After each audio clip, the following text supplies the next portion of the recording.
আজকের এই গঙ্গার কাছে আসা, এই ওয়েদার, মাসির বাড়ি, গঙ্গার এই এত টান, সব নিয়ে দিনটা যেন একদম মনের মতন। আর এই দিনটা তোমাদের সাথে শেয়ার করব বলে তাই ভিডিওটা স্টার্ট। আর যেহেতু কুমারটুলিতে এসেছি, মানে মাসির বাড়ি এসেছি, ভাই তো থাকবে। আর ভাইয়ের সাথে যে ছিলেন তিনি হচ্ছেন আমার শাশুড়ি, আর তার পাশে বসে আছেন আমার কাকি শাশুড়ি, আমার মা আর মাসি, সঙ্গে ছোটো মাসি আর আমি আর আমার ছোট্ট বোন। তারপরে ছিল আমার শ্বশুরমশাই, আর ছিল আমার 2 কাকা শ্বশুর। ছোটোবেলা থেকে এতবার গঙ্গায় স্নান করেছি, কিন্তু সেই দিনের মতন গঙ্গা কোনো দিনও পাইনি। সেই দিন গঙ্গা ছিল প্রচণ্ড উত্তাল, আর তার যে টান। আচ্ছা, পরে শুনি বান এসেছিল।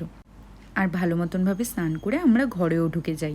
আর আমার বড় মাসি আর আমার ছোটো মাসি আমার কাছে একদম ঠিক আমার মায়ের মতন। আর এই দুটো মানুষের কাছে ছোটোবেলা থেকে আমি যা চেয়েছি তাই পেয়েছি। আমার অনেক দিনের ইচ্ছা মাসির বাড়ির এই যে রূপোর বাসনগুলো দেখছো, এই বাসনগুলোতে খাওয়ার।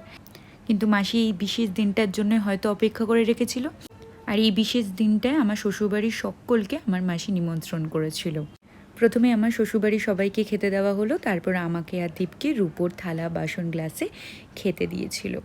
ভাই আর বড় মাসিকে অনেকটা আদর আমাকে এই বিশেষ দিনটা উপহার দেওয়ার জন্য।